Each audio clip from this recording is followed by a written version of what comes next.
Each side will have 15 minutes. Well, first of all, we're just a couple minutes early. Are both sides ready to proceed, and do you have any reason we have to wait or anything? I didn't know the clients were coming. All right, then we'll go ahead and proceed, and you each will have 15 minutes, and the appellant may reserve up to 5. Thank you. I'd like to reserve 3 minutes to be That's honest. fine. May it please the court. My name is Doug Leak, and I'm here on behalf of the defendant, appellant Dr. James Bressie. And on behalf of Dr. Bressie, we ask that this court reverse the trial court's order that produced confidential and privileged materials directly from the probation department pertaining to the pre-sentence investigation file. We ask that you reverse this court, the trial court, for 2 reasons. First of all, the trial court, in an inappropriate manner, went upon itself to get those documents directly from the probation department and produce them not within the proper procedures with a motion to quash, in-camera inspection, etc. But more importantly, these records are absolutely privileged. The psychiatric evaluation contained in the pre-sentence investigation file, along with all the other documents, are absolutely privileged pursuant to Revised Code 2951.03, the attorney-client privilege in Revised Code 2317.02, the psychologist-patient privilege in Revised Code 4732.19, and HIPAA. I first want to start with the inappropriate manner in which these documents were produced. As you start there, tell us what we're going to find in the record as to how the records were released. Okay. At issue here is the subpoena that was issued to Summit Psychological Associates, a non-party. There was a subpoena for the probation department that was withdrawn because they recognized those documents were privileged. So the subpoena is the issue here. And in this case, at the January 20th, 2015 hearing, counsel for SPA objected, raising 2951.03, saying these documents can only be released to the criminal parties, meaning the court in the criminal case, the parties, prosecution, and the defendants. Then, on May 18th, 2015, there was a hearing. SBA counsel was not present, but the trial court judge on the record stated that they are maintaining their objection to the production of these documents. There's a motion to quash by SBA and the other defendants based upon these privileges. Next, on July 9th, by plaintiffs on admission in their brief, they sent a letter to the trial court judge reminding the judge that she was going to review and obtain these records from the probation department. When you say these records, to what are you referring? We're referring to what's the subject of the subpoena is the psychiatric evaluation, but also, it's within the probation department's records. So how do we know it came from the probation department? Because on July 16th, 2015, at the hearing, these documents were produced. And how do we know they came from the probation department? They did not come from SPA. There's no order compelling SPA to produce the documents. There's nothing on the record indicating that SPA voluntarily produced the documents. There's no submittal of these records from SPA for an in-camera inspection. There's absolutely no order reflecting that the records came from or were compelled to come from SPA. Had the records come from SPA, since they challenged it earlier, SPA would be sitting here raising the same arguments. So we know the records didn't come from SPA because the record does not reflect it. How do we know it came from the probation department? Look at the records that were produced. The records are from the probation department. In addition to the psychiatric evaluation that's part of the probation department's records, there were also 4 documents produced directly from the probation department. The jail time credit form, the probation department's initial impression, the probation department's initial recommendations, and the probation department's final recommendations. They were all produced on July 16th by the trial court judge to the parties. And how do we know those are from the department? Because those probation department records, in addition to the psychiatric evaluation, would not have been with SPA. They're in the probation department's records. Okay. And also, if you look at the page numbering, it's sequential. It goes to psychiatric evaluation through the jail time through the first impression, recommendation, and final recommendation. It's sequential. So was the hearing on July 16th in open court on the record? Yes, it is. It's part of the record. There was this was a status conference. There was no notice that this issue was going to be addressed. There was in-chamber conversations, and then it was in court on the record that these were produced. And so that's my question in reading the brief. Your brief says that pages, whatever, number 10 through whatever, were produced. But is the record, I'm wondering whether a record was made contemporaneously with the court handing out whatever it handed out, so that as a reviewing court, we know precisely what was disseminated. This is what happened. The trial court judge went on the record and says, I only have 5 copies and there's multiple defendants, so it was circulated. Upon realizing that it wasn't made part of the record, we filed a motion for non-pro-tunc to make those records part of the record. So later, we filed a motion to submit the sealed documents. And with Summit County, you cannot e-file those. You need an order from the court to submit those. Those were filed before this court are the sealed documents that include the psychiatric evaluation, the jail time credit form, impression, recommendation, final recommendation, all sequential. And it's a non-pro-tunc order that takes it back to the time of the July 21st order, because what happened was these were produced before, and this is where it gets even further proof of the inappropriate way in which it was produced. There was no order that these were supposed to be produced. The trial court judge relied upon a blank consent form as justification. There is, let me say, there is nothing in this record of a signed consent form from Dr. Bressi. And we know that from January 20th, 2015, at page 10 of the transcript. Counsel for SPA said no one has determined yet whether or not there was a signed consent form. There is no such consent form that the trial court relied upon. Also, did the trial court say in that hearing that it had seen your client's signature on the consent form? did not say saw the signature, says this is the consent form that presumably Dr. Bressi would have signed. And that document, the blank one, was submitted by plaintiff's counsel in a supplemental brief in opposition to the motion to quash, because SPA voluntarily on the record said we produced a blank consent form for plaintiff's counsel.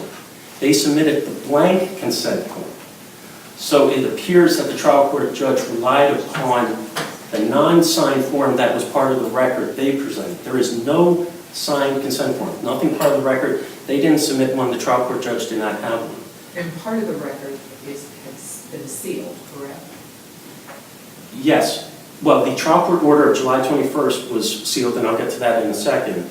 And then these particular records that were the subject of the non-pro-tunc entry of the sealed documents that were produced were presented sealed also. So, do we know whether or not the records that were sealed, not these that you just made reference to, included a signed consent form? They do not.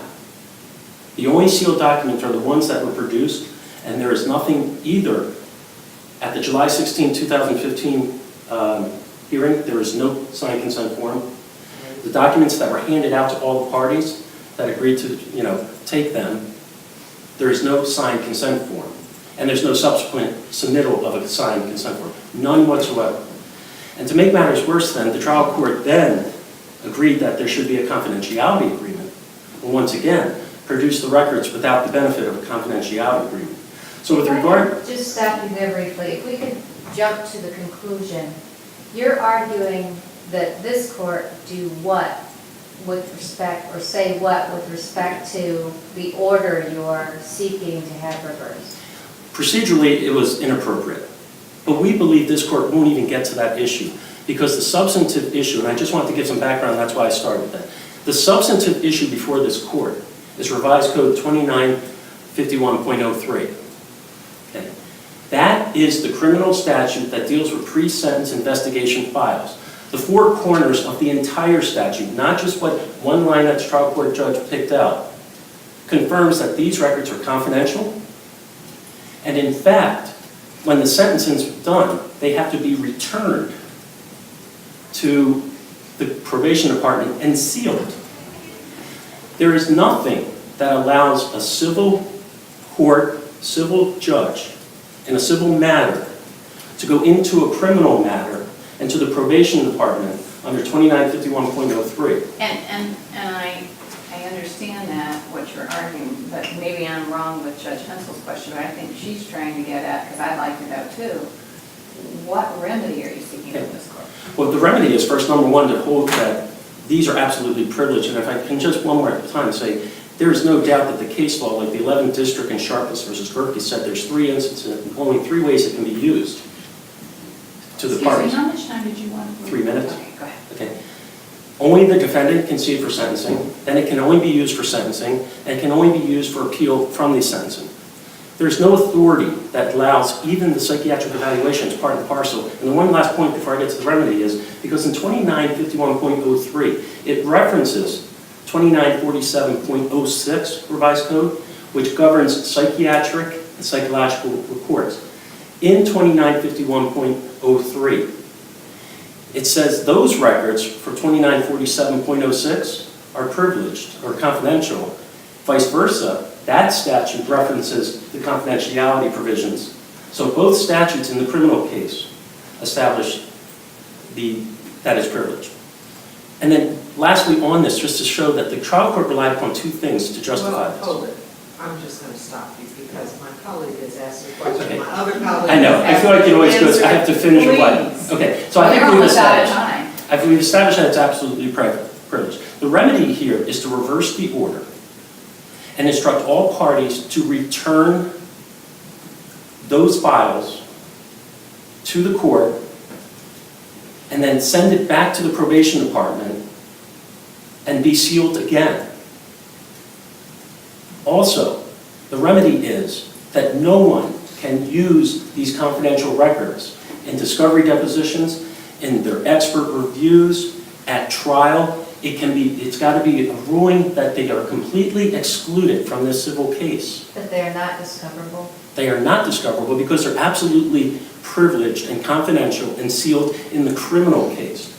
The trial court believed just because it was a court of Summit County common pleas that it was justified, but that means that every court, juvenile, domestic, probate, can go to a criminal case, sua sponte, and go to the probation department to get that file.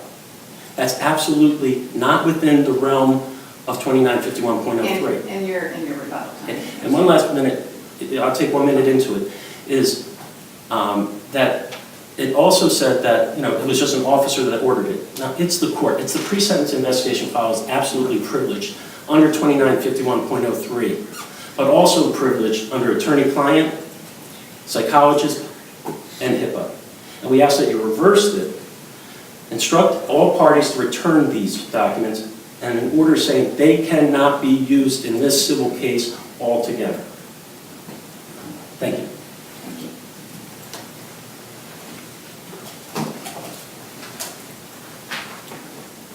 Good afternoon, Larry Scanlon and Jen Hamey for the appellees.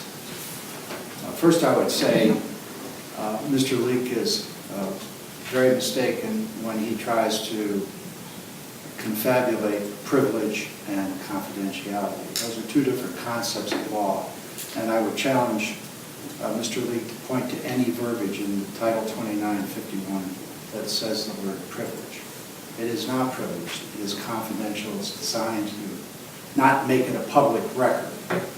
In September of 14, Judge Parker ordered Jim Bressie, who's no longer a physician, by the way, to undergo a pre-sentence investigation at the Adult Probation Department and a psych evaluation at the Summit Psychological Association group. We issued a subpoena to both entities, seeking really the psych eval more than anything else for what statements that might have been made that would be contrary to the testimony he raised. Remember, Mr. Bressie had been asserting the Fifth Amendment. He then allowed testimony to go forward in his criminal trial, and the Supreme Court of the United States has said that a Fifth Amendment privilege still attaches even through sentencing. He did not have to go to the pre-sentence investigation. He did not have to have a psych eval. He did it voluntarily. The court, in her transcript, says, at page 23, the court has decided after reviewing the records, number one, the consent form that Dr. Bressi signed includes some of the following languages, and that is, the evaluation is requested by a third party, the court, and the results may not be helpful to you. So, under Title 29... How do we know on the record that he signed anything? Well, the judge said she saw the signed report, but we can know this. We know from the sample that she attached to her order that the evaluation would not have gone forward, a report would not have been issued had he not consented. And in fact, that is what the report says. That Mr. Bressi was told that it would not be confidential, that it would be summarized in the report to the Summit County Court of Common Pleas. He acknowledged that he understood the lack of confidentiality and he agreed to participate under this condition. That's what the report says. That's what was produced. So, their process. We're not going to see a signed copy? We don't have that. That's in the adult probation file. That subpoena was dropped. We didn't get that. We don't really want this PSI. We wanted the psych eval. It's a different entity. Okay. So, in other words, like in any independent court-ordered exam, whether that's in a civil case or a criminal case, this party was ordered to go, didn't have to go, went, voluntarily was examined. In no possible set of circumstances that I'm aware of after almost 40 years of practice does a physician or psychologist-patient relationship attached to that event. That's an evaluation that he was clearly made clear. It was made clear to him that there would be not even confidentiality, much less privilege. The argument here is absolute privilege. That is not the law. Well, why is there a necessity of a consent form then? I think it's in an abundance of caution. I think that's... Every case, like you said, in 30-some years of practice, there's a consent form. That's true, and the independent exams, like an orthopedic exam in an auto case, they want to make clear that this person who's in front of them being examined understands there's no doctor-patient relationship, there's no psychological patient relationship. Just because they ask for a consent form doesn't mean that that creates the relationship. No, the relationship's established either at common law or under statute, and that's not the case here.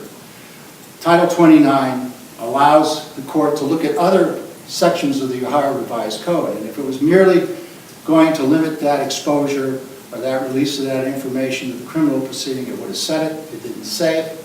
This judge rightly decided that that was probative, relevant evidence. In fact, it supports the 404B argument that we're going to make about the pattern of conduct, the things that he said in that evaluation. He took an MMPI-2. Again, he did all these things he did not have to do. For him to now hide behind this and argue a privilege that didn't exist really is not the right thing to do here.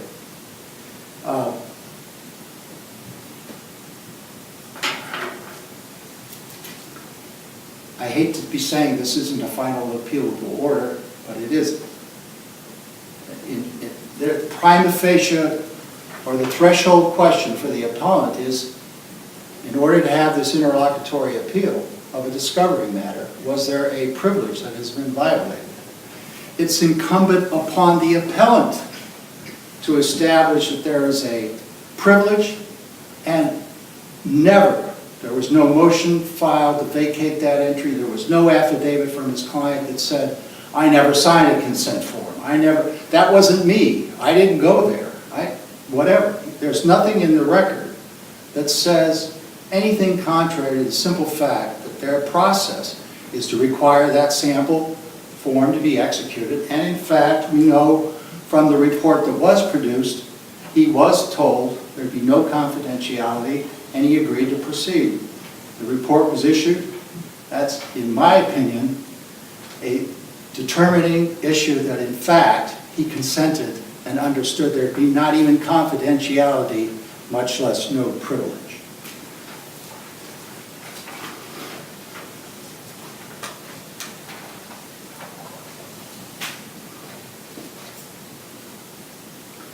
The other arguments that somehow there's, I don't know, maybe I misheard Mr. Leake. I thought he said attorney-client privilege. I'm sure you have some kind of physician privilege or HIPAA.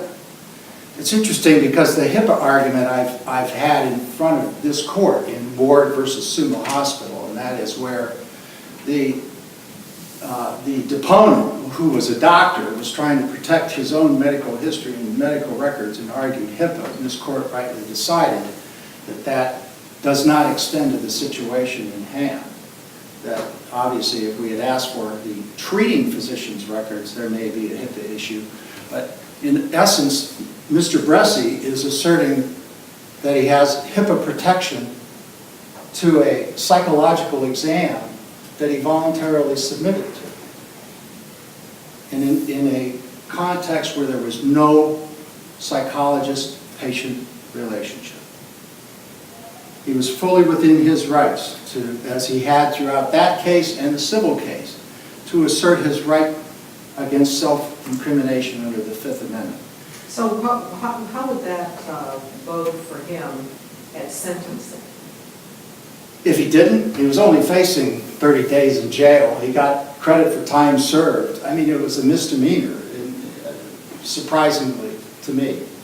That's all the criminal case amounted to. So what was going to be what problem was he going to face? Well, but, you know, when we're asked to decide these legal issues, they certainly extend beyond, you know, the four corners of this case. And so, you know, are we being asked to say that if a trial judge in a criminal matter orders a defendant, you know, for sentencing purposes to submit to a psycho eval, and, you know, they just can say, thanks. I understand the dilemma, but that's the same issue, if I may, Your Honor, with we don't hold any negative inference or conclude anything against the defendant at sentencing because they refuse to testify, right? Correct. And that Fifth Amendment privilege extends to their sentencing. So whether to be consistent, why would they go through that? Now, I understand the Supreme Court is, even right now, currently looking at those sentencing guidelines, and when you have community-controlled release of a felony convict or, you know, in a felony case, but that's not the case here. That's all I can say in that, is that it's a misdemeanor. He had already done a lot of time. I think he got, as I said, credit for time served.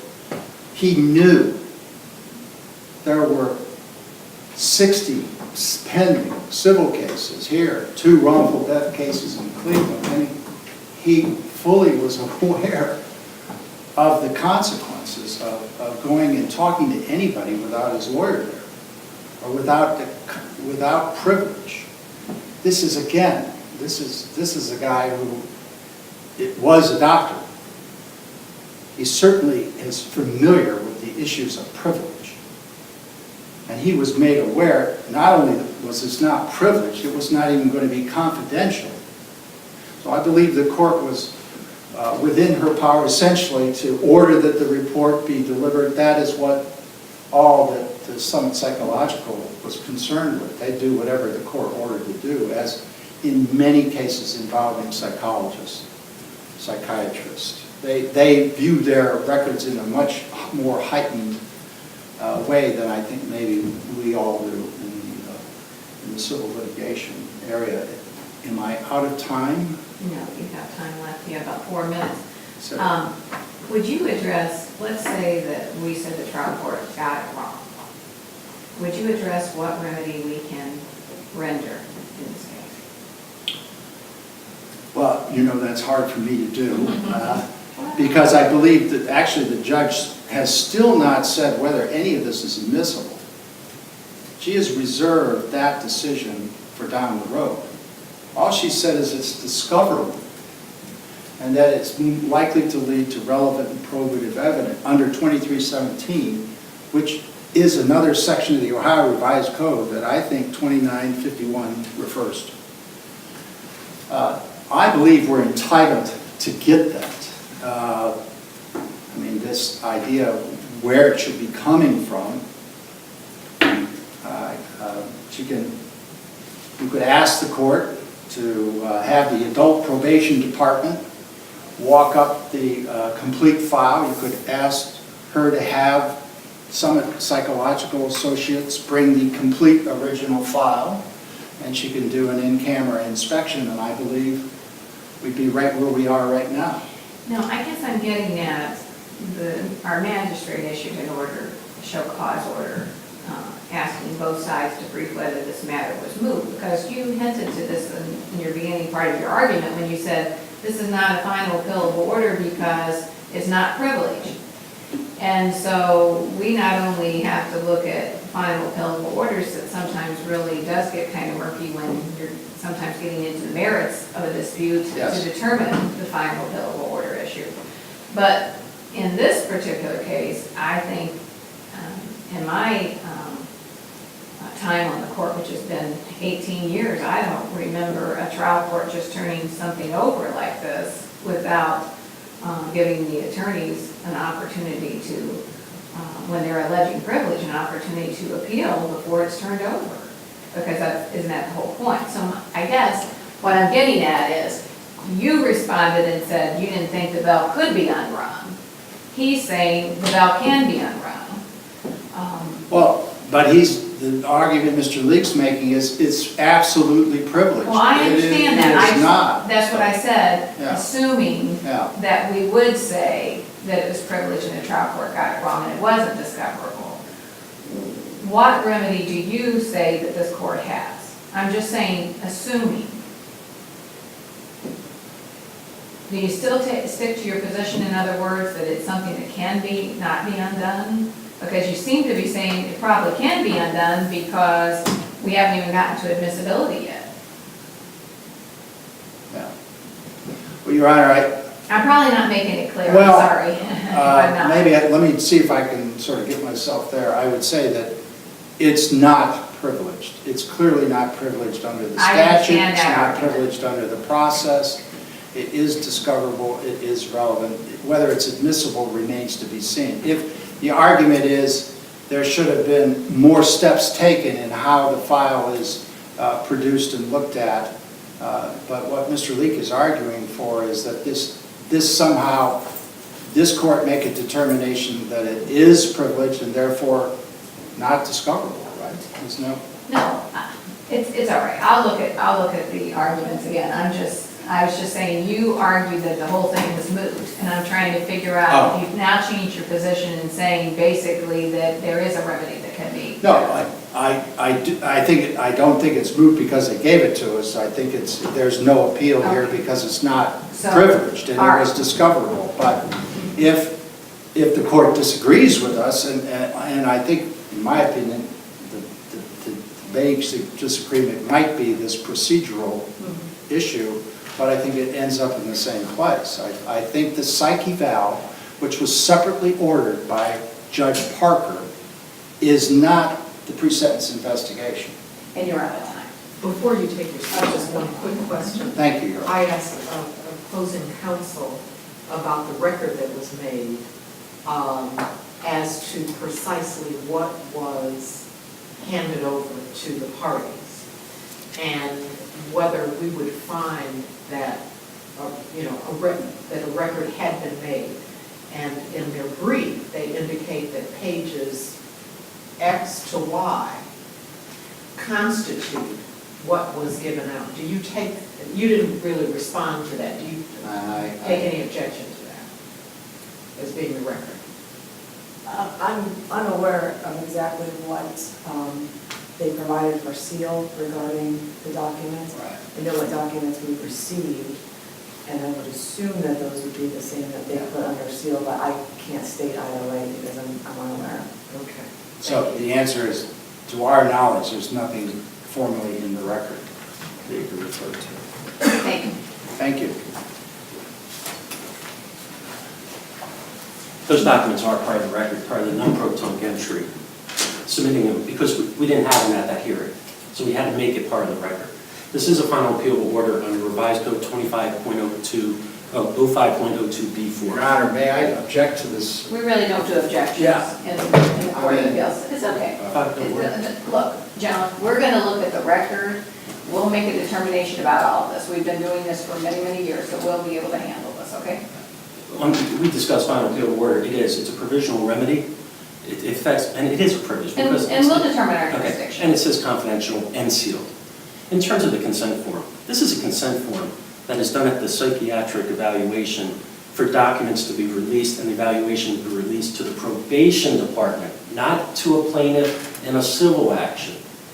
And by the way, Dr. Bressi was ordered to go to this psychiatric evaluation. And the consent form, the blank one, says you are here either because you requested it or ordered. He was here because it was ordered.